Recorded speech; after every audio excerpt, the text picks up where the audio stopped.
Right on time. Okay, I have 11 o'clock. I will call the Harrison County Commission special meeting to order for Thursday, June 22nd, 2023 to order. And we have business number one is payroll change notices. A. What's the pleasure? Motion for it, please. Motion to approve 1A, correct? Yes. Okay, any discussion? Hearing none, all in favor signify by saying aye. Aye. Any opposed? Hearing none, motion carried. Number two, requisitions, purchase orders, invoices as shown on A, vendor list of payments. I had a couple questions on, I don't know how many there were. 2 for taxes. Yeah, I didn't sign them either. so there were two that travel was done and they paid taxes. Correct, the The hotel. hotel taxes, and I'm not sure they maybe didn't know that they could get those exempt, so I don't know what y'all. They're working on it. My understanding is Heather is going to get in touch with them and work on it, so I don't know what you want to do about those two. If you want to pull them or approve them pending the outcome from the tax. Because the amount will change, the amount Yeah. will change. Why don't we pull them and then save them for the next meeting, and then if they can't work out the taxes, we're gonna pay our bill, but let's give Heather a chance to fix it. Okay, so in that case, we would be pulling, purchase requisition to Truist in the amount of $3,311.56. And the other one would be to Truist in the amount of $432.49. Then, Madam President, my motion is to approve requisition, but also include as stated by the county administrator to pull the 2 requisitions that were not, that we pay taxes on and possible reimbursement. Motion is made to approve the requisitions excluding the two to Truist as mentioned due to the tax issue. Is that correct? Yes. Okay. Any further discussion? Hearing none, all in favor signify by saying aye. No. Aye. Any opposed? Hearing none, motion carried. Number three, review, discuss, and take action on proposal of real estate collateral at Charles Point Crossing in connection with Series 2008 property tax bonds and Series 2019 excise tax bonds previously issued by the county commission, possibly executive session, potential executive session pursuant to 69A4B9 to consider matters involving or affecting the purchase, sale, or lease of property, advanced construction planning, the investment of public funds or other matters involving commercial competition, which if made public might adversely affect the financial or other interests of the county. You want to speak to Sure. this item? So Tom Amon, Steptoe and Johnson, and the county commission's bond counsel with respect to tax increment revenue bonds issued for the Charles Point project. So this is a continuation of, first of all, I don't know what your all's pleasure is on the executive session. I think it'd probably be most appropriate to take this up just in the regular portion of the I agree. regular portion of the meeting. Okay. So this is a continuation of the discussion about restructuring the bonds. And so one of the significant issues associated with that was, of course, there was Menard, that the 2019 bonds were issued, and the development of Menards and sales there helps the repayment of those bonds. The other part of that was the other 23 acres next to Menard, that revenues were needed from that to repay those bonds as well. Well, obviously due to COVID, Menard delayed their construction, and, also all the other related construction was delayed coincident with Menard, because really no one wants to commit unless Menard is committed in building over there. So that development, Menard, was really supposed to be completed and operational in 2021. And obviously, this is a 2-year delay. Menard is now building. They're making some significant progress over there. And then that caused the discussion about the other 23 acres next to Menard to be picked back up and carried forward. And so there is a entity with a lot of with substantial commitments, interstate retail development, working with Genesis Partners to develop that other 23 acres.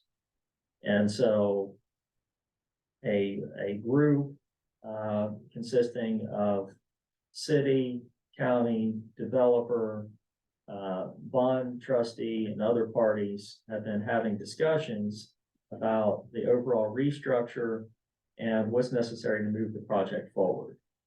And so the 23 acres of interstate retail, they had, there's a significant conference that they have every year. They've met with their prospects. There's very strong feedback that Interstate received at that conference from their prospects. And so they feel very confident about the development of the 23 acres. So therefore they want to move forward. That will be done pursuant to a joint venture arrangement between Interstate and Genesis Partners, or Genesis affiliate. And in order for that to occur, the 2019 bondholders have a lien on that property, the 23 acres, through the 2019 bonds by a deed of trust, and then through the 2008 bonds by CED assessments. So that lien needs to be addressed in order for financing for the developer to obtain the financing they need to build that project. So there's been a lot of discussion around what would be the circumstances or conditions in order for the bondholder to subordinate or release that collateral. And so the result of those discussions is the term sheet that you have, and I'll just briefly go through it. It talks about the 23 acres, the joint venture between Interstate Retail Development and Charles Point Crossing, which is an affiliate of Genesis. And in order for that to move forward, the term sheet discusses what is to occur. And it basically says that the trustee would agree to subordinate the CED assessments that secure the 2008 bonds and the deed of trust and the collateral assignment that secure the 19 bonds in order for financing to proceed toward construction under the following conditions. That there's going to be there's pre-development costs that they need certain services to be provided in order to close on the construction loan. So the joint venture between Genesis and Interstate will enter into an approximately $60 million loan to pay for the construction and associated costs of that. But they have to complete architectural planning and civil engineering and negotiate and get their leases in place with their tenants for the occupancy before they can close on that construction loan. So there will be costs, obviously, that are necessary to make that occur. So Interstate will bear a portion of those costs, and Charles Point Crossing. Genesis or Charles Point Crossing is taking out a $2 million loan to pay their portion of those costs and other costs of that entity. The bondholder agrees to subordinate their liens to the lender that would provide that $2 million loan.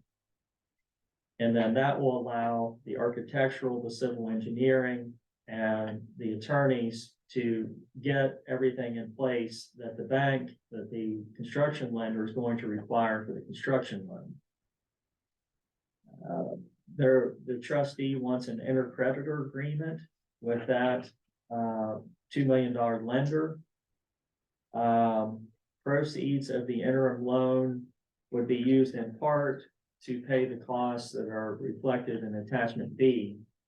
So that's going to be the bondholder had paid to redeem the property taxes on the undeveloped property at Charles Point Crossing. So the loan proceeds or portion of that would be used to repay the bondholder for those costs that were advanced. Related to that, the auditor's office has determined the actual amount that was payable because that was in question when the taxes, when the 435,000 was paid. And there's a $300,000 refund that's coming back to the bondholder.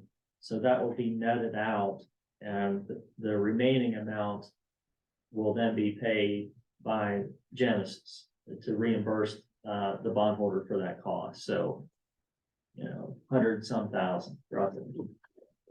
The other one is the 2022 taxes and assessments on the Charles Point Crossing property other than Menard.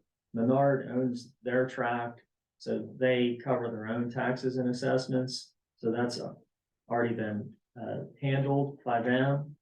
But the 2022 taxes still remain payable. These are the approximate amounts necessary to pay those taxes and assessments and bring them current.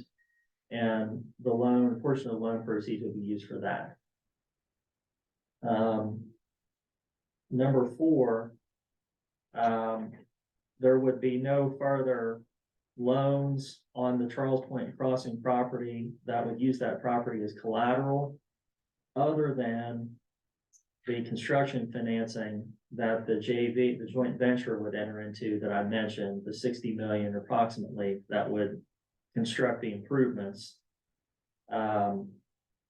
And so that loan, there's some terms here about what that loan would do, and it would have to pay off in full the interim $2 million loan and release those liens, finance the site work and the vertical construction that's been represented that will be built on that interstate parcel, and an approximate rendering of that is indicated in attachment C as to what would be the site layout and the structures that would be built there.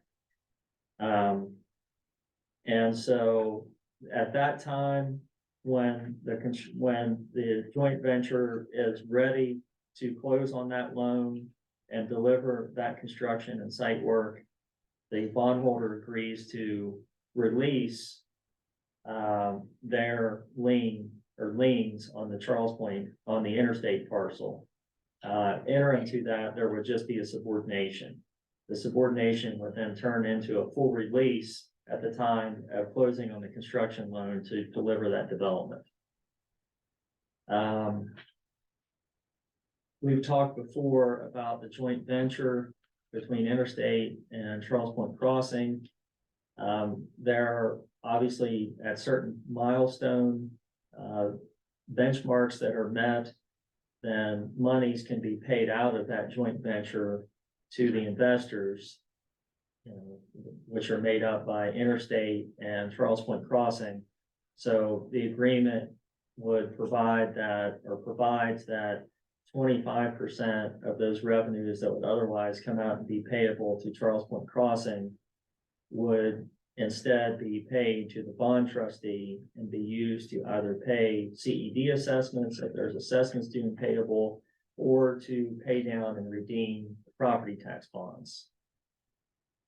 That there would be periodic semi-weekly update calls as to status of financing, leases, construction, etc. That financial information would be shared by the JV entity with the trustee, not with the county, because of the FOIA and the sensitive nature of that information. There was a point of contention about Genesis at one time had submitted to the county a requisition for payment of costs that needed to be paid by Genesis to West Virginia Department of Transportation to realign the Charles Point Crossing site with the 279 right of way. And so some of the right of way was onto the construction site. And so this amount had to be paid to DOT in order for Charles Point Crossing to acquire property necessary to appropriately realign those boundaries. And so Genesis was requesting that bond proceeds be used to pay that cost. Bondholders did not want to do that. So the resolution of that is that Genesis paid those costs, and they have provided evidence that they paid those costs. The last item, number 8, is that during the build out of Charles Point Crossing, that Genesis and affiliates agreed to keep all the taxes and assessments current. So those are the terms that's what's provided for in the term sheet. Genesis and the and Interstate and the bondholders have agreed to this.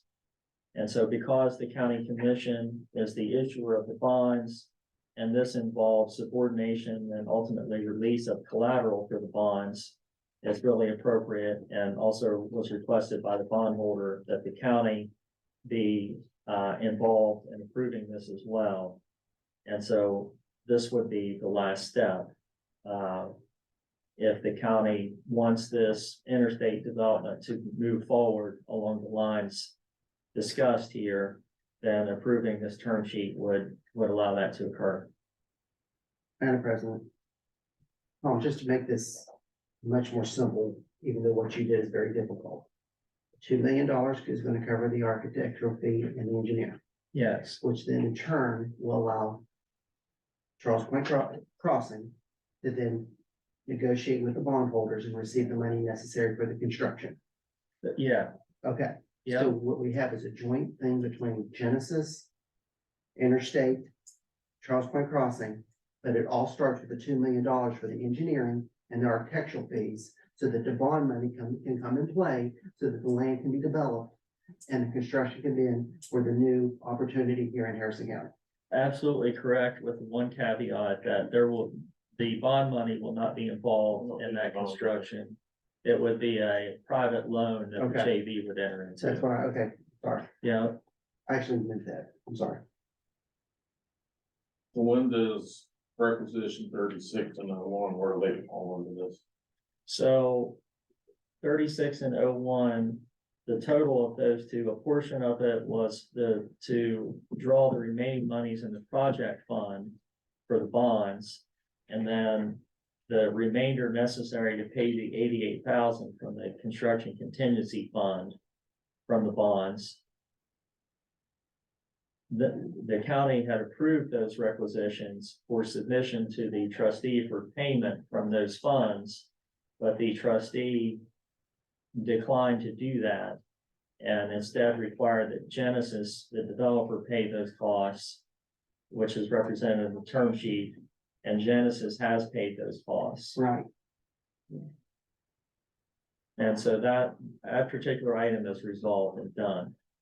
And the property transfer between DOT and Charles Point Crossing has been consummated. So the exercise tax revenue has been paid, the subordinate special district exercise has been paid, and the Charles Point Economic Opportunity Development District, that bill's been paid.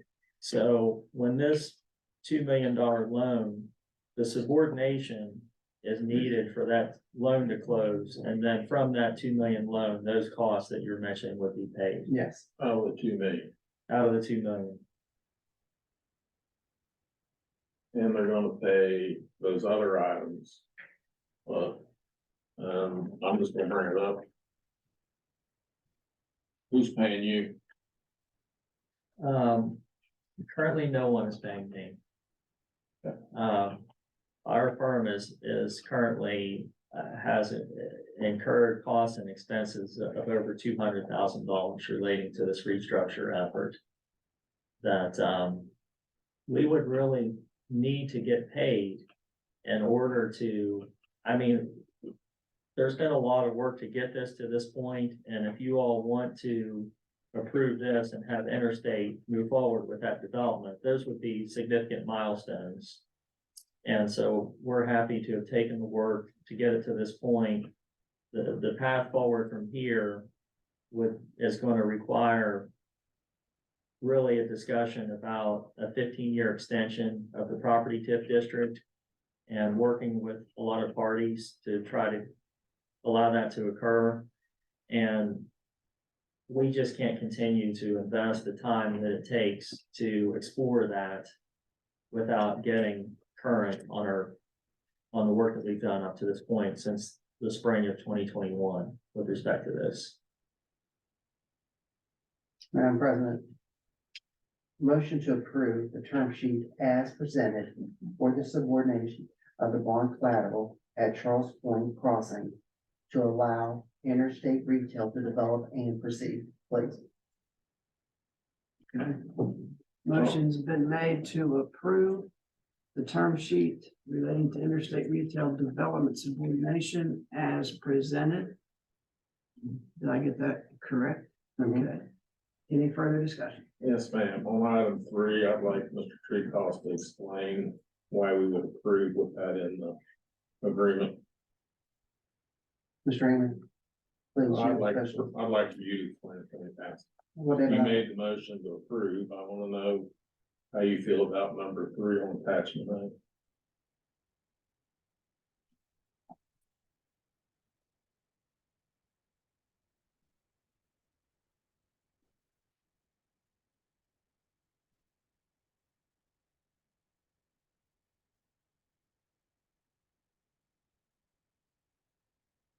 Because nowhere in this agreement does it discuss how that pad's going to be finished.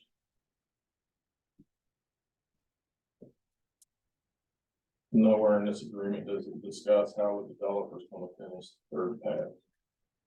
I have issues with that. We're going to agree to do this, and I think we're not getting enough out of the developer to get what we originally said that we wanted in this deal.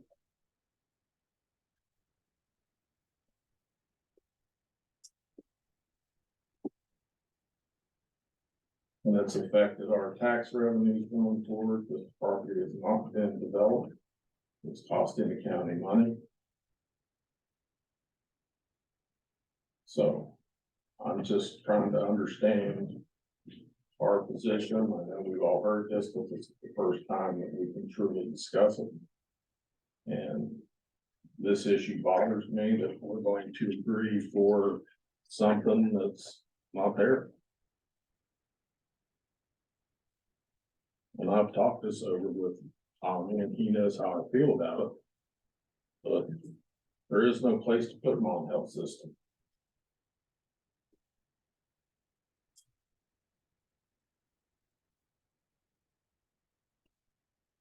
I think it's our duty to make sure that we do what's best for the county. I believe that we should do whatever we can do to make sure that Interstate comes, but I think it should be on our terms. Or the one that's taking the hit. We approved these ponds, it didn't happen. We're now getting ready to make it so this can continue, and it's all on our back still. Tommy's sitting there discussing 15 more year extension, which 15 more years we don't collect taxes. I think we ought to be getting something out of this long before 30 years from now. But that's just how I feel about that. And I know I just would like to get input from you guys before we say that this was a great agreement for the county. That's all. In any way, Tommy, can this come back on the county?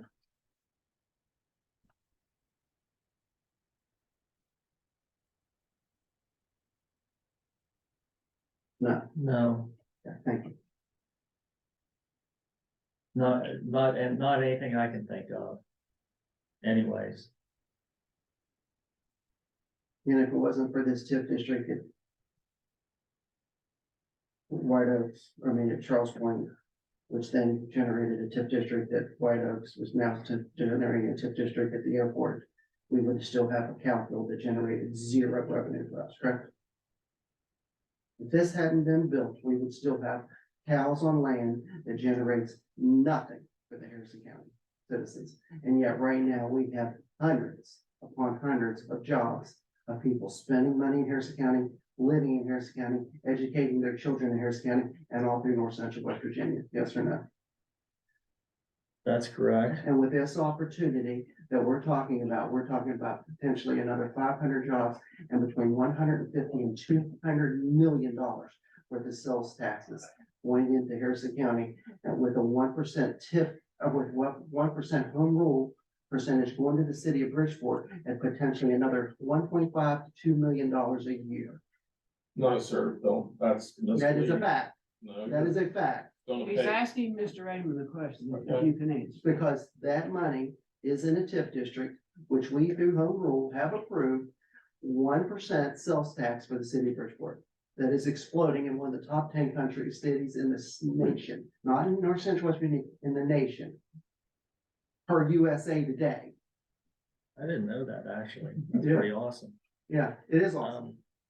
So it's hard to say, you know, what would have happened with it, and with any of the property without the TIF. But the cost of the infrastructure and, the roads and utilities and stuff would likely, very likely have been cost prohibitive for that to be privately financed, or for a developer to put their own money into that to allow it to occur. So therefore, the base, the tax that was in place from 2004 would have still, and it still continues to be collected from that area. But what you say with respect to the jobs, I mean, there's been very significant job creation, no question about that. And then with respect to the city of Bridgeport, there's the B&O taxes and the municipal sales tax. And Hotel, a lot motel, do they of get the hotel motel? hotel, And motel. because of it, we have a facility up there at the bridge that's second to nothing in the state of West Virginia, Tommy. Second, nothing in the state of West Virginia, those ball fields, this complex, those soccer fields, and more to come. It's an impressive facility. And it's all because of, we have worked a TIF district to the T and generated an incredible amount of jobs and generated an incredible amount of revenue that has been spread out throughout north central West Virginia, that Harrison County uniquely has a housing shortage unlike anywhere else in the state of West Virginia. We need more homes and nobody else can sell I'm not allowed to speak yet. them. Yeah, you can speak now, David. I'm Good, just speaking now. because Genesis TIF has not generated any money for anything for the county. It has failed short to pay its bond debt since the day it was opened and we passed it. They owe money. The 1 cent sales tax that the city of Bridgeport come is minute from Charles Point. The jobs at Charles Point is minute compared to the rest of the area. So I don't know where all these 500 jobs are at Charles Point, but I don't think that comes from BW3 or from Makers or from Mia Margaritas. So there has been no jobs developed by Charles Point. Bridgeport relies on 1 cent that comes from the mall and their other retail, not Charles Point. The 6% that's collected goes straight to the state to pay down on the bonds. We don't get it, Bridgeport doesn't get it. Tommy's sitting here talking about extending that out 30 years from today. It's gonna be 30 years that sales tax is gonna go to pay bond debt. I don't know how that helps the state of West Virginia and its citizens to pay for bonds that weren't taken care of the first time. We're sitting at 80 million, Patsy. They're gonna come back and ask to refinance it over $100 million in new bonds. And you call that a win? And that extra 20 million is only to pay off bad debt that they haven't paid in their interest and kept up. It doesn't give us a new road. It doesn't give us a new building. It doesn't give us anything. And I don't see how you think that's the greatest thing in the world for the county when we're gonna go and say, go ahead and get in debt 100 million. Because the 80 million you got in debt the first time wasn't good enough. Well, let's go 100 million. And that's what we're sitting here discussing. And this is the first sheet. Once And again, we know that we didn't get the land that we were promised. You know that, you discussed it in another meeting. So here we sit today, 20 acres short.